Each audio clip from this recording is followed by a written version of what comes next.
আপনারা সবাই দেখতে পাচ্ছেন এই মুহূর্তে কিভাবে বোম মেশিনটা ধান নেয়।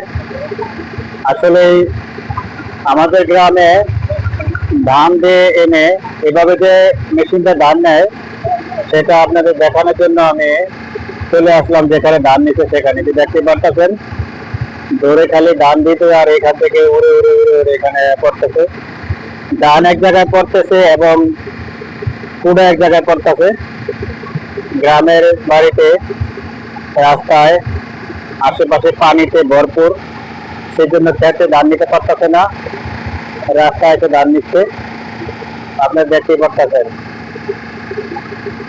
পিছনে ধান ধরে দিচ্ছে এবং এটা উড়ে এসে এখানে পড়তেছে আর ধানগুলো মেশিন নিচে পড়তেছে। ধান নেওয়া শেষ হলো আর কি।